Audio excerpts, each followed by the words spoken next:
things in Scrum product, or you can say the Scrum artifacts. Well, hefty title, but the concept is really simple. Artifacts are basically just physical records that provide project details. Scrum artifacts include product backlog, sprint backlog, and product increments. Let's quickly go through each of them. First up, we have product backlog. The product backlog is basically an ordered list of tasks and requirements the final product actually needs. It is constantly evolving and is never complete. The product owner oversees the product backlog, including how it's made available to the team, its content, how it's ordered, and everything, literally everything. So the product owner and the rest of the team work together to review the product backlog and make adjustments whenever necessary as product requirements keep changing throughout the life cycle. So like I said, Agile is an iterative approach. So is Scrum. So the product owner and the rest of the team keep updating product backlog according to the requirements that keep changing during different iterations.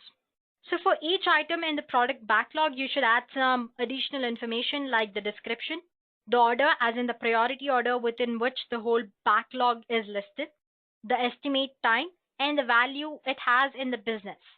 Apart from this, you can add many other things. Anyway, next up we have sprint backlog. Sprint backlog is a list of items from the product backlog that need to be worked on during a sprint. So team members sign up for tasks in the sprint backlog based on their skills and priorities. So as the sprint evolves, it is possible that slight changes to the sprint backlog might occur. A new understanding of the feature the team is working on could mean that something is added to or removed from the sprint backlog. So the sprint backlog is a real-time picture of the work that team currently plans to complete during a sprint.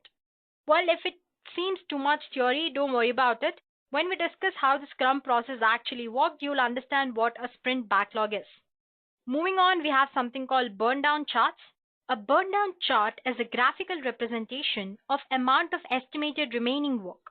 Typically, the chart will feature the amount of remaining work, perhaps usually in hours, on the vertical axis with time along the horizontal axis. So when using a burn down chart, remember that if the chart is deviating from the expected remaining estimates, this is only a pointer. You still need to investigate and understand the cause before you actually can draw any conclusion. Next up, we have something called product increment.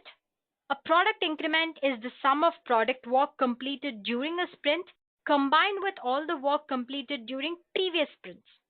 So basically, in other words, product increment is the new code which has been written to enhance the features or usability of your product. So when you add a new set of code to your sprint, this new code has to combine with the existing code to work well. If your new features work well on their own but break some existing feature in your product increment is not potentially shippable. So that's it, guys. With this, we have covered all the key terms that you might come across in Scrum framework. Well, if you are confused from all these terms, do not worry about them. You will be able to understand them very easily and use them when you adopt Scrum methodology. So next up, we have the Scrum process, as in we're going to discuss how the Scrum process actually works. It's very simple, just few steps. So the entire Scrum process starts with the product owner. So he is the person who represents the final user's best interest and has the authority to say what goes into the final product. This product owner creates a product backlog, which is a list of tasks and requirements the final product needs. The important part is that the backlog, that is the product backlog, must be prioritized. And that's the job of the product owner. Here's a simple example. Let's say if I were to create a Scrum design to design a car, items like must have an engine would be top of my list because without an engine, car wouldn't run.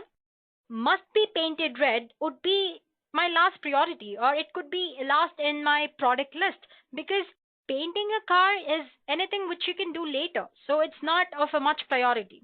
So that's how you make a list, as in you organize all the items in your list based on priority.